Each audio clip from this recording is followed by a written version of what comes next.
अस्सलाम वालेकुम वरहमतुल्लाहि वबरकातुहू। उम्मीद हो तुसी सारे खैरो आफियत नाल होवोगे, ठीक ठाक होवोगे। अज दा जिहड़ा साडा टॉपिक है वो तुसी देख ही रहे होगे, तुहानू पौधा एक नज़र आ रहा है मेरे नाल बिल्कुल सामने। ए जी इनू लैमन भी कहंदे ने, इनू नींबू भी कहंदे ने आम जबान च।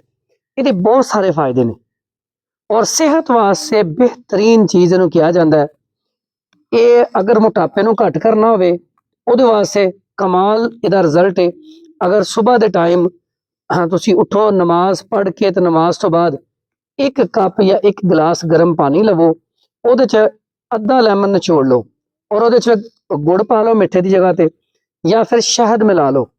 मिला के इनू सुबह एक कप या एक गिलास जिस तरह चाय पी दी ना, बिल्कुल सिप लै लैके ये तुसी बैठना किस तरह पैरों भार बह के, ठीक है, बैठ के ਇਹਦਾ एक गिलास पी लवो।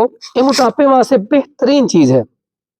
इस तो अलावा ਇਹਦਾ बहुत बड़ा फायदा है गर्मियों में ਇਹਦੀ ना शिकंजवीन बनती है। शिकंजवीन ਇਹਨੂੰ ਅਸੀਂ शिकंजवी भी कहने ਆ, ਇਹਦੇ बहुत सारे नाम ने। लीमू पानी के नाम तो भी बाजार च विकदा है। ਤੁਸੀਂ ਇਹਨੂੰ ना ਉਹਦਾ तरीका बड़ा आसान जिहा है, बेहतरीन है ਹੁੰਦਾ कि ਇਹਨੂੰ ਤੁਸੀਂ ना गुड़ या शक्कर विच बनाओ। अक्सर लोग चीनी पा के ते फिर बनाते हैं ते चीनी विच ਜਿਹੜਾ ਇਹਦਾ टेस्ट बहुत आला आता है। ਇਹਦਾ फायदा की ਹੁੰਦਾ, अगर तुसी ठंडा पानी लवो विच थोड़ा जिहा लैमन निचोड़ के ते ਉਹਦੇ ਵਿੱਚ ਤੁਸੀਂ शक्कर या गुड़ पा के पियोगे या शहद मिला के, अगर ਤੁਹਾਡੀ दिल की धड़कन बहुत ज़्यादा तेज जा रही है, घबराहट हो रही है, कमजोरी निकाहत हो रही है गर्मी की वजह तो तुसी एक गिलास पींदे जाओगे फौरी तौर पर ਤੁਹਾਡੀ तबीयत जिहड़ी सुकून में आ जाएगी। इसे तरह ही ਇਹਦਾ एक बहुत बड़ा फायदा एक होर है कि अगर तुसी लैमन का इस्तेमाल करते हो, ਤੁਹਾਡਾ कोलेस्ट्रोल और ट्राइग्लिसराइड दोनों ही नॉर्मल हालत च रहणगे। ਇਹਦਾ इस्तेमाल एक तो जो तुसी खाना खाते हो, अगर तुसी कोई मटन वगैरह या किसी दावत की हो तो तुसी देखा होएगा नाल कट्टिया होया नींबू पिया हुंदा है, वो थोड़ा जिहा तुसी पा लवो।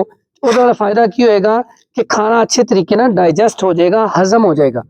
कि अगर ਤੁਹਾਡਾ खाना अच्छे तरीके ना हजम हो रहा होए तो ਇਹਦਾ मतलब है कि तुसी बिल्कुल फिट फाट हो।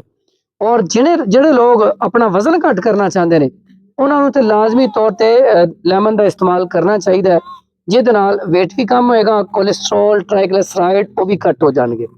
दुआवां च याद रखियो, अल्लाह तआला तुहानू सारिआं नू सेहत तंदुरुस्ती दे, ईमान वाली लंबी जिंदगी दे, तुहाडे बच्चिआं नू तुहानू हंसदा मुस्कुरादा रखे। इसे तरह ही तुहाडे अगर वालदैन दुनिया तो चले गए ने ते अल्लाह तआला उन्हां नू जन्नत च जगह दे। अस्सलामु अलैकुम वरहमतुल्लाहि वबरकातुहू।